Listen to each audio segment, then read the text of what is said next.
Morning बच्चों, आज है चैप्टर नंबर 5 बायोलॉजी का, कक्षा 12 का बायोलॉजी का चैप्टर नंबर 5, जिसका नाम है वंशागति का आणविक आधार, मॉलिक्यूलर बेस ऑफ इनहेरिटेंस। इसमें हम आप आज जितने भी शॉर्ट क्वेश्चंस बन सकते हैं इस चैप्टर से वो सब पढ़ेंगे।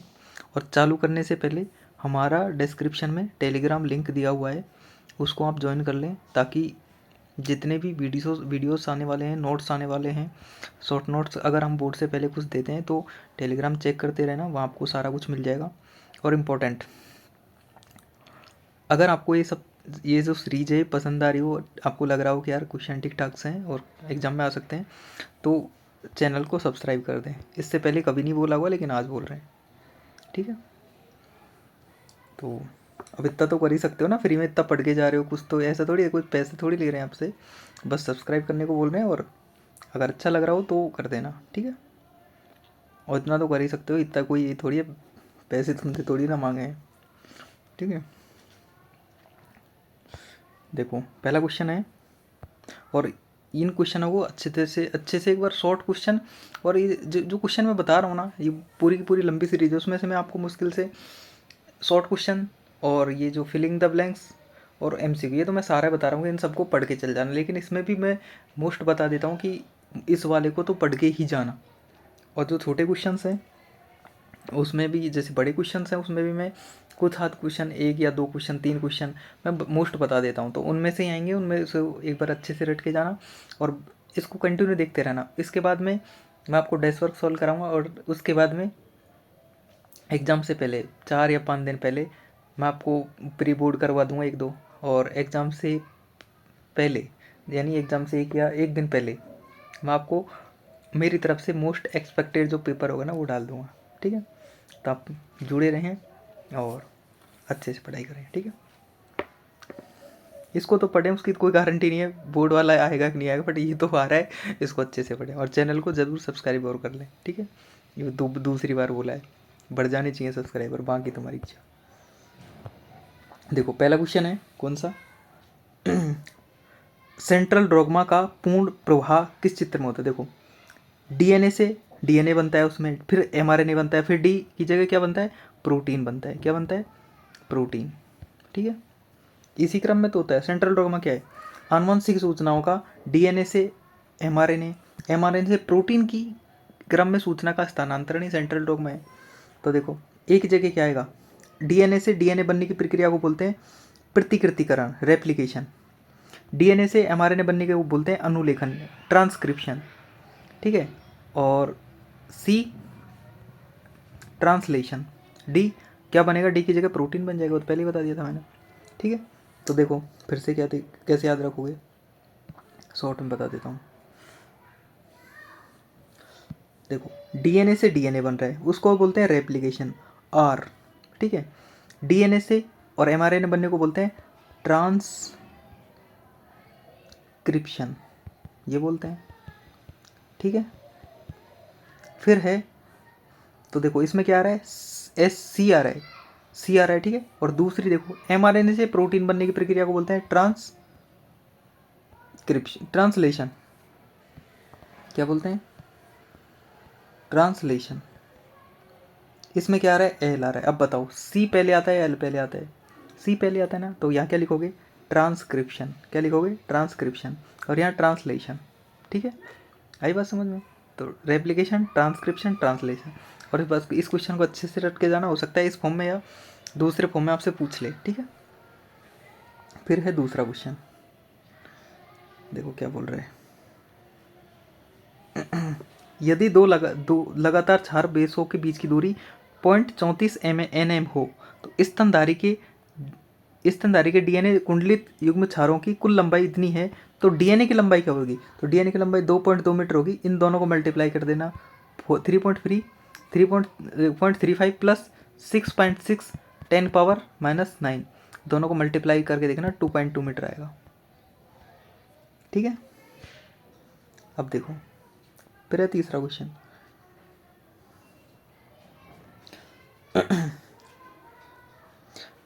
पॉलीन्यूक्लियोटाइड श्रृंखला को भीतर 3' से 5' फॉस्फोडाइएस्टर संलग्न तय जिनको जोड़ने का काम करती हैं, क्या कौन सी है? देखो, एक पॉलीन्यूक्लियोटाइड को n पॉलीन्यूक्लियोटाइड से, देखो फोस्फोडाइएस्टर जो बॉन्ड है वो क्या करते, क्या काम है? ये क्या करते हैं, एक न्यूक्लियोटाइड को दूसरे न्यूक्लियोटाइड से जोड़ते हैं, बस और कुछ नहीं करते हैं। यही पूछ रहे। देखो 3,5 दिशा में फोस्फोडाइएस्टर से लगनताएं क्या काम करती हैं? तो दो क्या करते हैं, दो न्यूक्लियोटाइडों को आपस में जोड़ती हैं। ठीक है।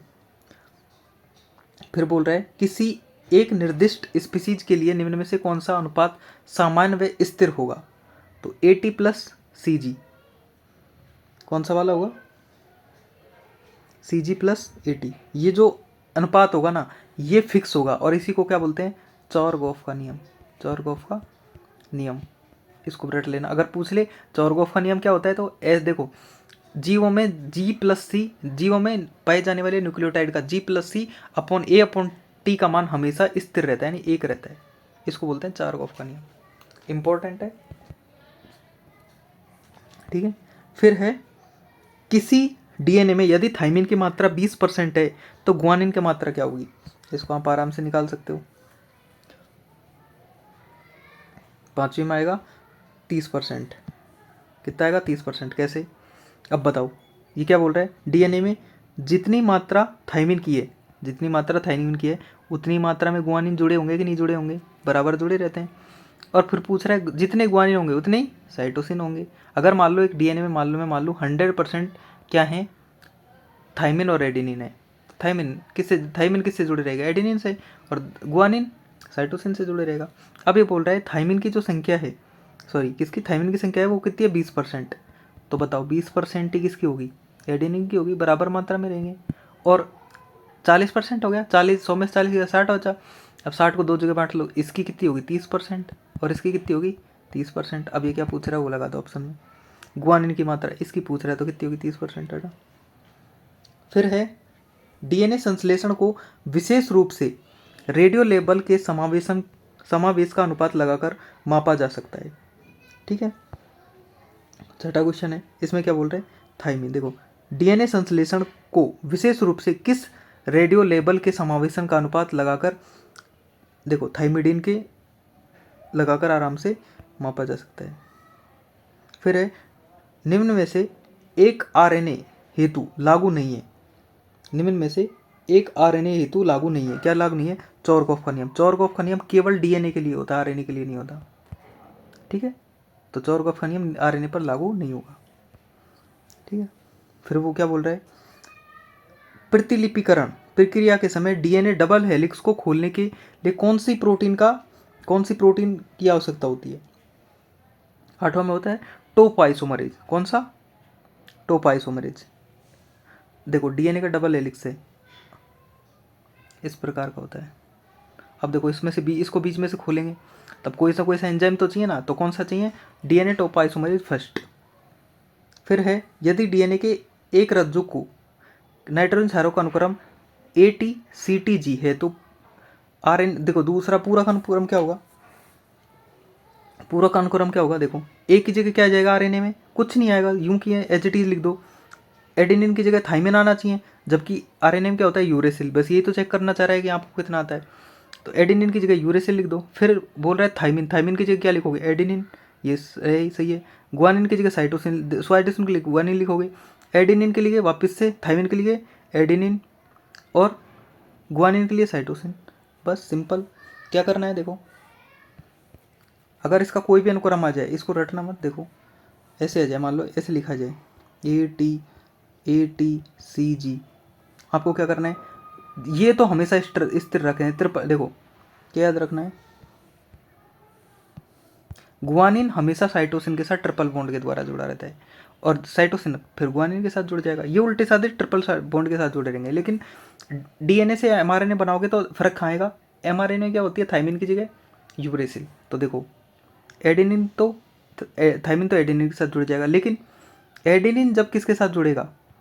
एडेनिन किसके साथ जुड़ेगा? थाइमिन के साथ नहीं। थाइमिन तो RNA में होता ही नहीं है, तो किसके साथ जुड़ेगा? यूरेसिल के साथ जुड़ेगा, डबल बॉन्ड के साथ।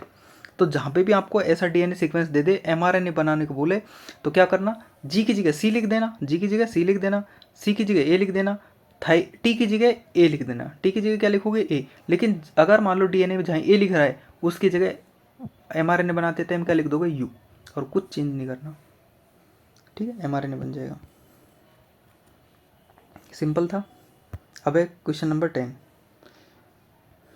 10 में देखो क्या बोल रहे हैं, ट्रांसक्रिप्शन के दौरान क्या बोल रहे हैं, ट्रांसक्रिप्शन के दौरान डीएनए का वह स्थल जहाँ से आरएनए पॉलीमरेज जुड़ता है तो कौन सा होता है, प्रमोटर, उन्नायक।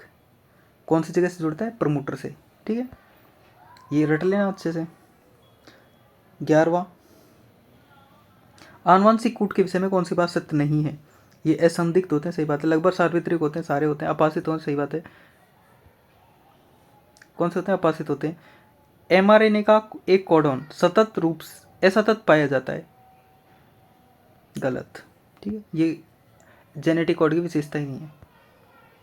फिर है निम्न में से कौन सा प्रारंभिक कोडॉन होता है, एयूजी, एयूजी या क्या लिखा जाए, मिथियोनिन, दोनों अच्छे से याद रख लेना, मिथियोनिन कुछ भी ला सकता है, ठीक है, ये रट लेना अच्छे से। मोस्ट प्रारंभिक कोडॉन यानी ट्रांसक्रिप्शन ट्रांसलेशन, इनको स्टार्ट कौन सी जगह से होते हैं, तो प्रारंभिक कोडॉन कौन सा है, एयूजी, जब एयूजी आएगा तब शुरू होंगे सब।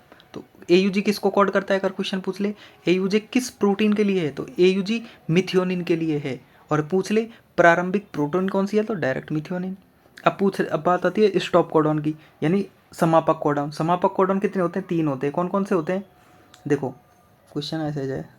पहली बात तो कुल कोडॉन कितने होते हैं, कुल कोडॉन कितने हैं, इंपॉर्टेंट है वही बता रहा हूँ बस, 64, जिसमें से एक तो क्या है, प्रारंभक, जो अभी बता दी, एयूजी या मिथियोनिन, इसको लिख लेना। फिर है समापक, अगर समापक की बात करें तो कौन कौन से आ जाएंगे,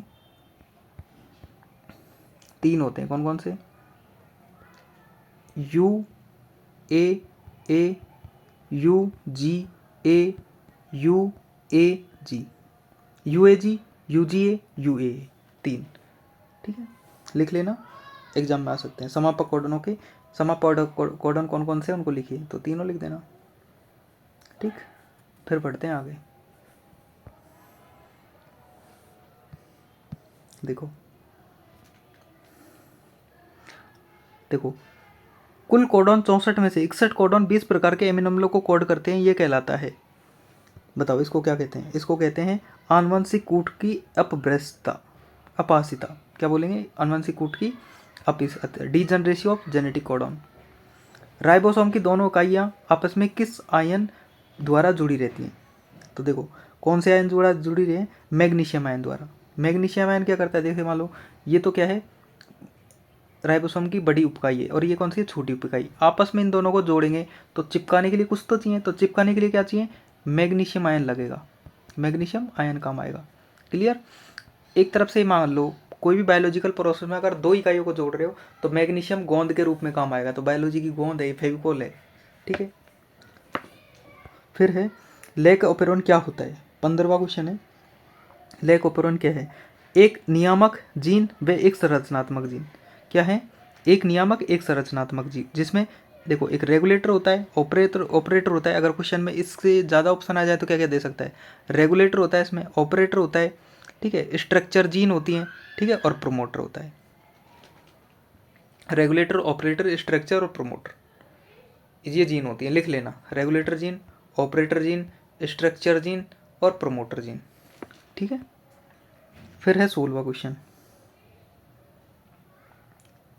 आपको क्या लिखना है, बड़े से छोटे के क्रम में इनको सेट करना है, ठीक है। क्या लिखोगे, देखो सबसे बड़ा जीनोम होता है, फिर गुणसूत्र, जीन और न्यूक्लियोटाइड, देखो ए टी ये मिलके इसको क्या बोलते हैं, इनको बोलते हैं न्यूक्लियोटाइड। न्यूक्लियोटाइड तो बोल रहे थे ना, यहाँ पर पेंटो शुगर थी, ये पूरी डीएनए की श्रृंखला का लंबा सा हिस्सा था, इसमें इसको क्या बोला, न्यूक्लियोटाइड। अब ये आपस में देखो मिलके ये क्या बना लेती हैं, एक जीन का निर्माण कर लेती हैं, तो सबसे छोटा न्यूक्लियोटाइड, फिर जीन क्या करते हैं, क्रोमोसोम का निर्माण करते हैं, इस प्रकार बढ़ते हैं। तो जीन से क्या बना, क्रोमोसोम, और क्रोमोसोम ने बनके बहुत सारा जाल जैसी संरचना बना ली, जिसमें बहुत सारी सूचना थी, उसको क्या बोलते हैं, जीनोम। तो सबसे बड़ा कौन क्या होता है, सबसे बड़ा क्या होगा, जीनोम, गुणसूत्र, जीन, न्यूक्लियोटाइड, ये क्रम होगा। फिर है क्वेश्चन नंबर 17, डीएनए अंगुली छापे में विशिष्ट स्थानों की में विभिन्नताओं की पहचान की जाती है, इन विशिष्ट स्थानों को क्या बोलते हैं, पुनरावृत्त डीएनए या देखो रिपीटिव डीएनए, क्या बोलते हैं, रिपीटिव डीएनए। और रिपीटिव डीएनए कौन सा होता है, वेंटर। कौन सा होता है, वेंटर। अगर तुमसे पूछ ले रिपीटिव डीएनए का खंड कौन सा है, तो वेंटर। वेंटर मतलब variable number of tandem repeats, variable number of tandem repeats इसको बोलते हैं, ठीक है। फिर है शॉर्ट क्वेश्चंस, देखो कौन कौन से हैं। आरएनए के रूप में जीनों का अव्यक्त होना ईएसटी कहलाता है, क्या कहलाता है, ईएसटी, व्यक्त अनुक्रम गुंडी। फिर है इकोलाई में लैक्टोज उपापचय के दौरान रिप्रेसर खालिस्तान जीन से जुड़ा होता है, तो किससे जुड़ा रहेगा, ऑपरेटर से जुड़ा रहेगा। 4 स्टोन की जटिल अस्थायी संरचना डीएनए के साथ मिलकर खालिस्तान बनाती है, तो क्या बनाती है, न्यूक्लियोसोम। क्या बना रही थी, देखो 8 रसायन मिलकर क्या बना ली थी, न्यूक्लियोसोम, ठीक, न्यूक्लियोसोम बनाते हैं, ठीक है। अब बोल रहे हैं रूपांतरण प्रयोग किसने किया था, तो रूपांतरण प्रयोग किसने किया था, ग्रिफिथ ने। किसने, देखो ग्रिफिथ ऐसे लिखते हैं, ग्रिफिथ। फिर है राइबोसोम का आरएनए सक्रिय रूप से संश्लेषण कहाँ होता है, तो किस में होता है, केंद्रिका में। किसमें, केंद्रिका में। केंद्रक में आरएनए के निर्माण के लिए खालिस्तान प्रकार के आरएनए पॉलीमरेज की आवश्यकता होगी, तो कौन से कितने पॉलीमरेज की आवश्यकता होगी, 3 प्रकार के आरएनए पॉलीमरेज। कौन सा, RNA polymerase first, RNA polymerase second, RNA polymerase third, ठीक। फिर है समापक कोडन कौन से होते हैं, वो अभी बताए थे आपको, कौन सा, U A, U A G, U G A, 3। फिर है 25वां क्वेश्चन, राइबोसोम का एक संकुल जो आरएनए के एक रज्जु के साथ जुड़ता है क्या कहलाता है, पॉलीसोम। क्या कहलाता है, पॉलीसोम, ठीक है। अब ये छोटे क्वेश्चन हैं, वेंटर का तात्पर्य क्या है ये मैंने आपको लिखा दिया था, ठीक है। कौन सा खोजा गया था, डीएनए।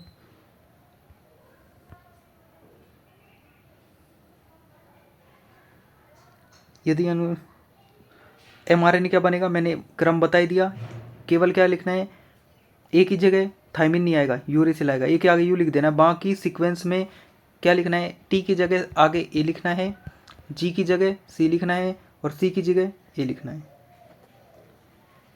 सी की जगह जी लिखना है, बस ये सिंपल है।